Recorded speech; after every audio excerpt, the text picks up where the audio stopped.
Hello everyone, a warm welcome to the session today. I'm Piyush from GMATWhiz, and we at GMATWhiz always try to bring you inspiring success stories of people who have actually led and inspired like thousands of GMAT aspirants. And today is one such story where I bring you an amazing case. Now, if you look at the score, 730 is an amazing score which can actually get you in the top tier leagues of the schools. Like you look at Stanford, Harvard, Wharton, 730 can probably get you anywhere in these top leagues as well.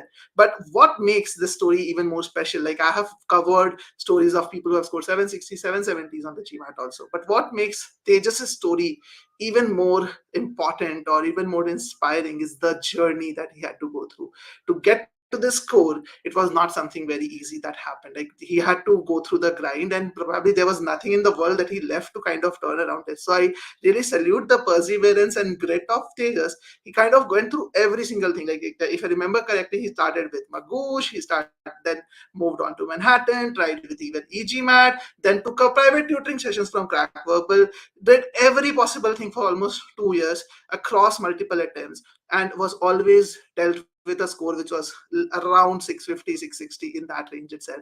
But what was one thing that he kept constant was that belief in himself, was that perseverance that he will not quit the GMAT. Because trust me, I see a lot of people quitting the GMAT when they don't get to see the scores, and they tell me, Piyush, you know what? I feel GMAT is not my cup of tea.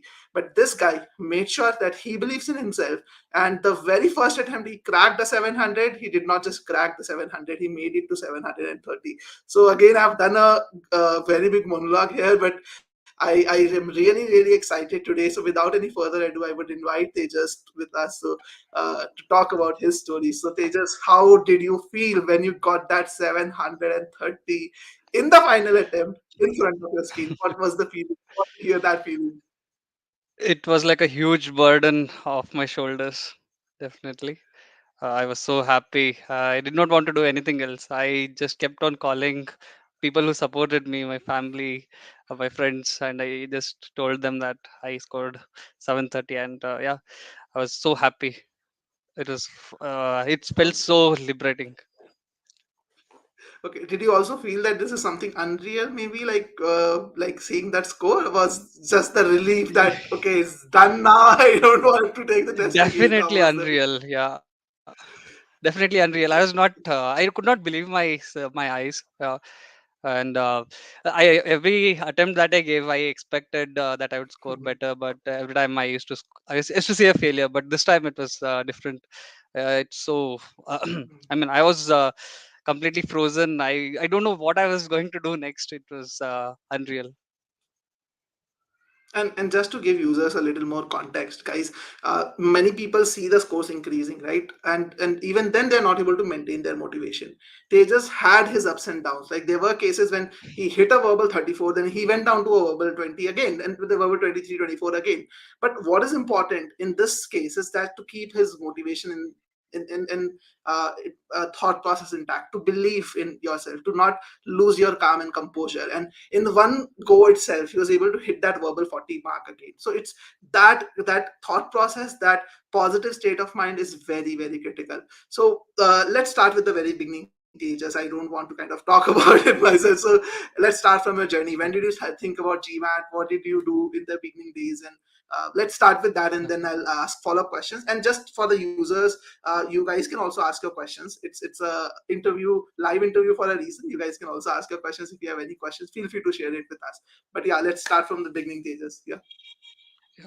So COVID gave me some time to think about my future. That is when I started Okay. planning, and I knew I wanted to do an MBA. I wanted to get Mhm. into management, and to do that, I read online that GMAT was necessary, and that is how the GMAT journey started.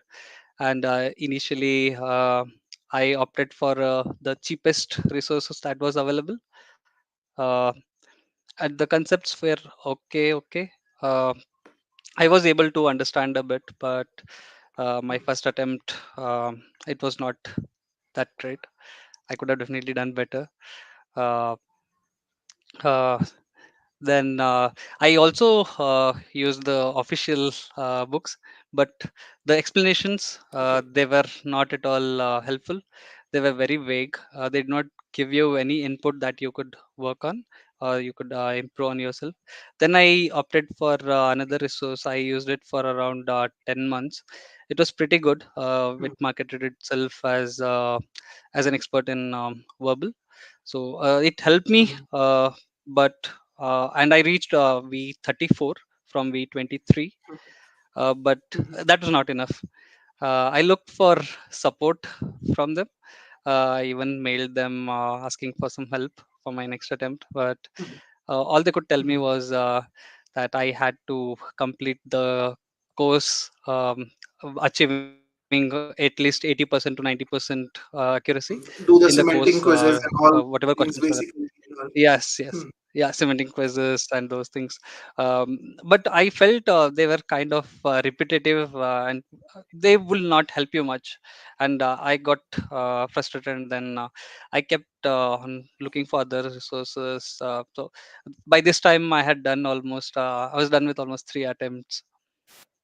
And then I think I opted for one more private tutoring, but all they could tell me was all they could do was they would teach me the stuff that I already knew. And I had opted for 10 sessions to of one of the private tutors. And yeah, they could only teach me what concepts I knew, and they were not of much help. What I needed was a personal touch. And when I knew that after taking mocks and the other things, I knew that this is what I already know. I wanted something better. And I wanted I had by this time I had also exhausted most of my official questions, the official guideline books. Questions. And I was That's looking another for problem. yeah, I had solved all the official mocks, all the official questions, so there's nothing left for me. And then I was looking at GMAT Club, looking in the GMAT Club for the new resource, and that is when I came across GMATWhiz. And one thing that captured me was this one-on-one personal connect. I think that is what I have been looking for since my second or third attempt, but I was not able to find it. At least anything that is financially feasible for me. And I think Satyam, And he for has. the record, Tejas worked with the self-paced course. Basically, he when he talks about the one-on-one connect, he did not take the one-on-one tutoring option. He took the tutoring option for another company, Yes. but with GMAT, was he used the self-paced course where we give you an option to work with a mentor. You can schedule call every 10 to 15 days with a mentor, understand from them. So he's talking about that mentorship support. So what is amazing to hear from Tejas is that even what certain private tutors could not provide was provided by just a mentorship support from GMATWhiz and the course curriculum overall. So what basically changed in your approach, Tejas? Like you have been into this prep for a long, long time. So probably you have had enough experience about everything. Like you were getting repetitive advices around the same things.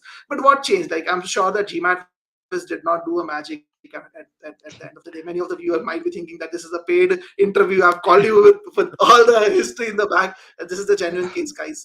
Tejas is applying to ISB with us as well, and I'm very hopeful that we will actually interview Tejas once again for ISB when he converts ISB. So let's keep our finger crossed around that. But yeah, going back to the question again, Tejas, what changed with GMATWhiz? Like, what was the change overall with you?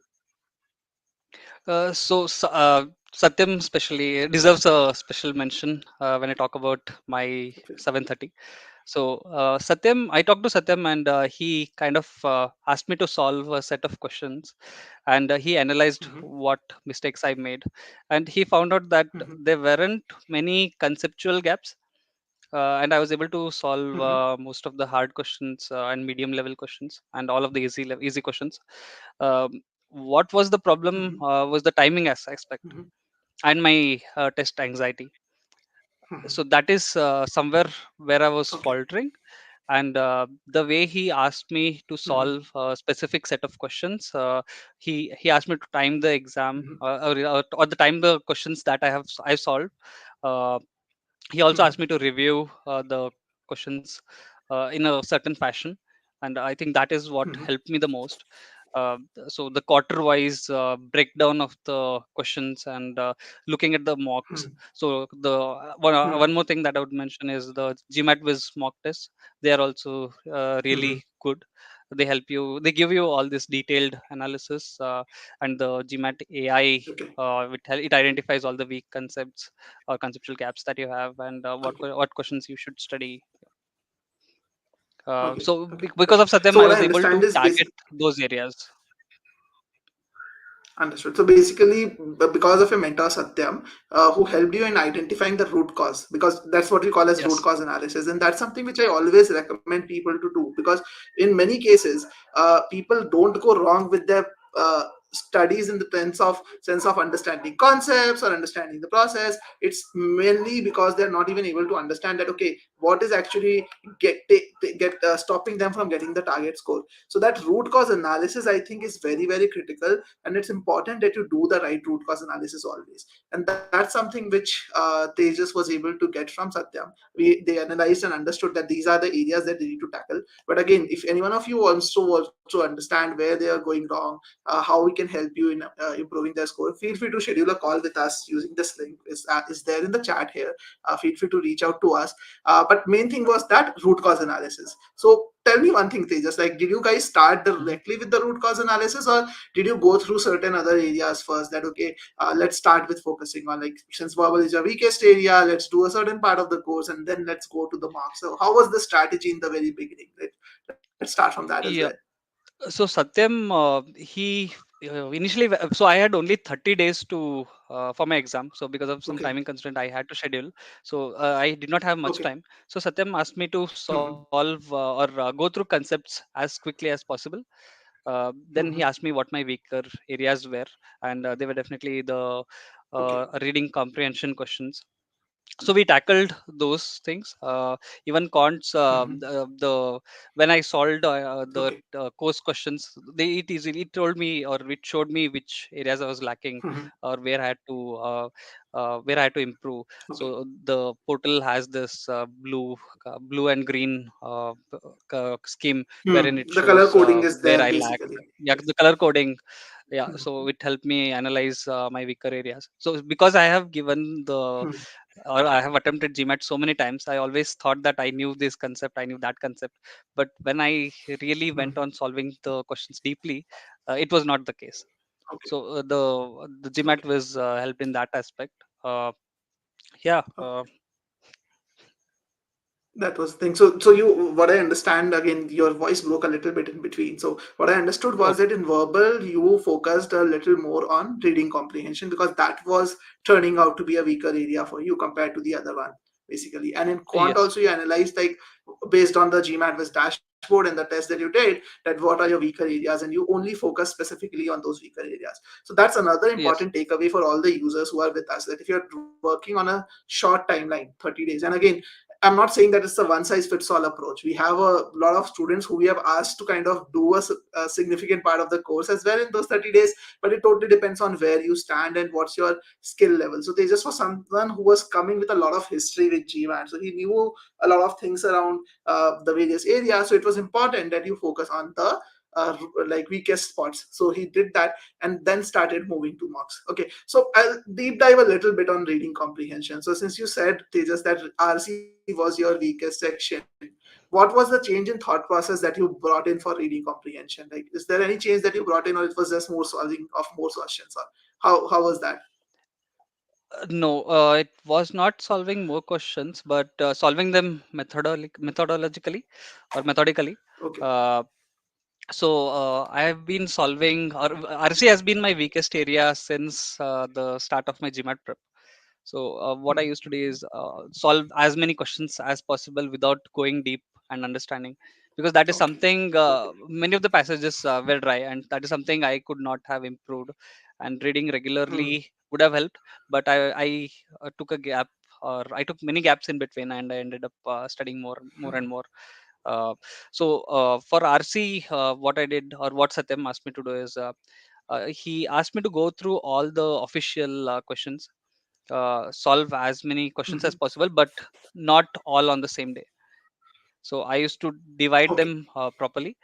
So one day it Hmm. was, I mean, RC was with all the other topics that I solved. So that helped in Hmm. retaining the things, and analyzing or reviewing is what is the key aspect. That helped improve my score. Hmm. Okay, so two important lessons. Like I'm just summarizing for everyone because there's certain times like your voice is also breaking. So two important things. One, don't just focus on the quantity of questions. Make sure that you review questions. They just mentioned that reviewing is something that he actually focused on a lot more in the last phase of his prep.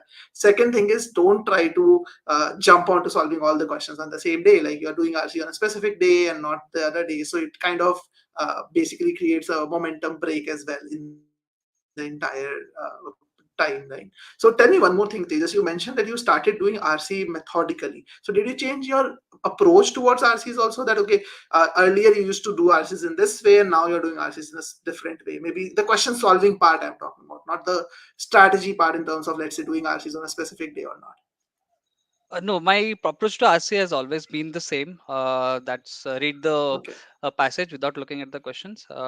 Yeah, that has not Okay. changed, but the way Mhm. I solved them, the GMAT was uh, the course that has helped in summarizing the Mhm. main point while reading. Mhm. So those kind of things has helped. Those Mhm. kind of things have helped.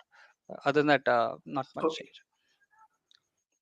Understood, understood. So basically, what you do for RC is that when you are solving RC questions, you for passage reading RC passage, you're not worrying about questions. So a lot of people have this habit that Ye- they read the question prompt as well, which is right next to the passage, and try to kind of look for the answer based on that. So they just never did that. And then with GMATWhiz, you started also summarizing the main idea and the paragraph summaries and all of that. And that's something which is very very critical because again, understand that again I'm telling all the users, I'm sure they just have already understood the importance of this. So it's very important that when you're reading RCs, you're not just focusing on what is written in the passage, because a lot of people just tend to like look at, okay, this is the passage, this is talking about so some philosophy or certain economics or something, and they just focus on the detail of it. But what is important is that you try to relate information as you move forward and try to understand and summarize the information in your mind, that okay, this is the main idea, this is the core meaning that the author is trying to draw through each and every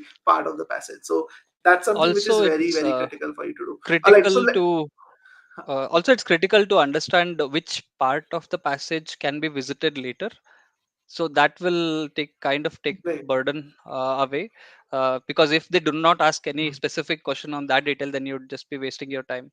So it's important to know which topics or which part of the passage you can skip. And that's something only experienced people can do. So that's a very great tip, Tejas. In fact, I tell this to students all the time that okay, I understand at GMAT which we say okay, you go in depth, you go in depth, you go in depth, but you also have to be smart and understand where they're talking about illustrations or examples, and you don't have to unnecessarily burden your mind with all that unnecessary Yes, detail. you Focus can more on the always intent, revisit the that what is the passage. Yeah, right, right, right. we can always That's revisit a the passage. great, Yeah. great tip.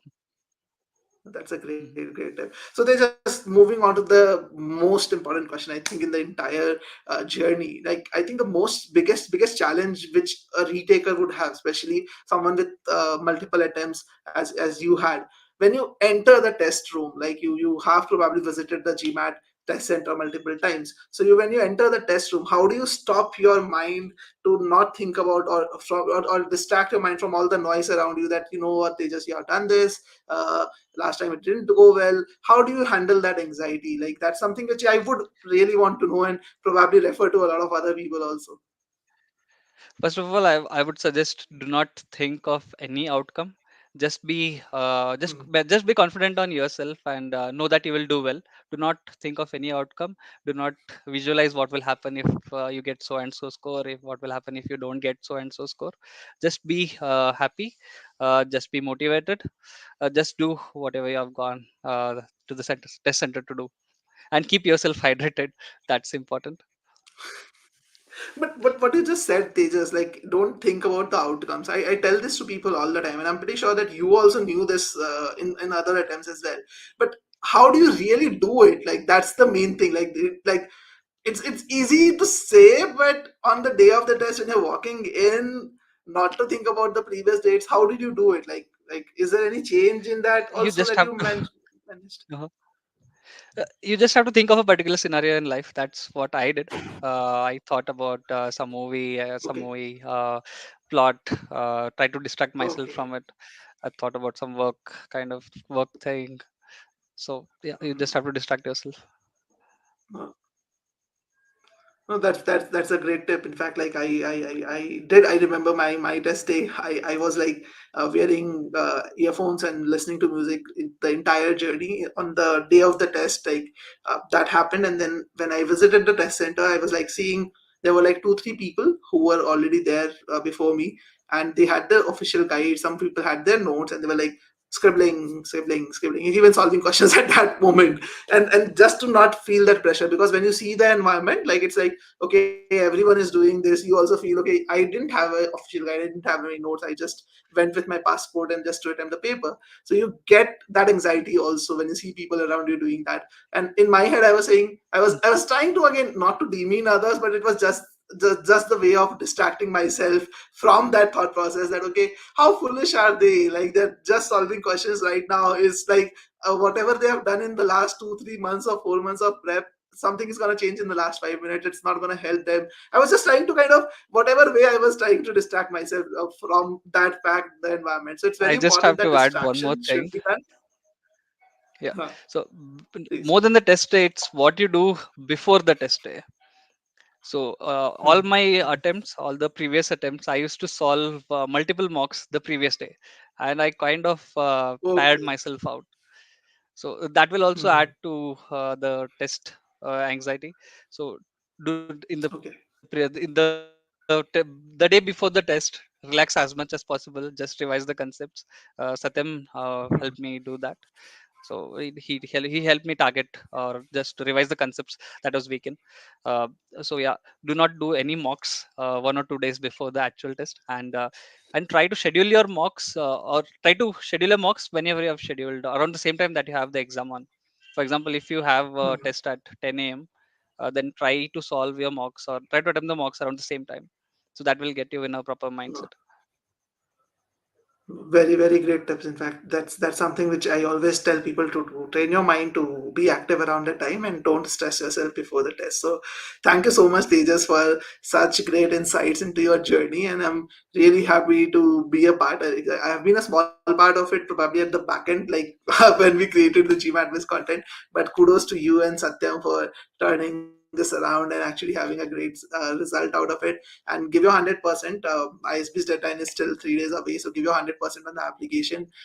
You have fought all this way, like last 2.5 years, just for this moment. GMAT was just a means to achieve this goal. So just make sure that you give your best foot forward, put your best foot forward for ISB. And I would love to interview you again. Like hopefully we should be able to hear from ISB around end of Jan, like with the positive result. And like let's catch up again, Feb, or maybe sometime when you're free to Uh, talk about the ISB application journey also. Hope so. Thank you so much, Piyush, and thank Let's you very much, Matt. let's keep our fingers. Yes. Yeah. Thank you, Tejas.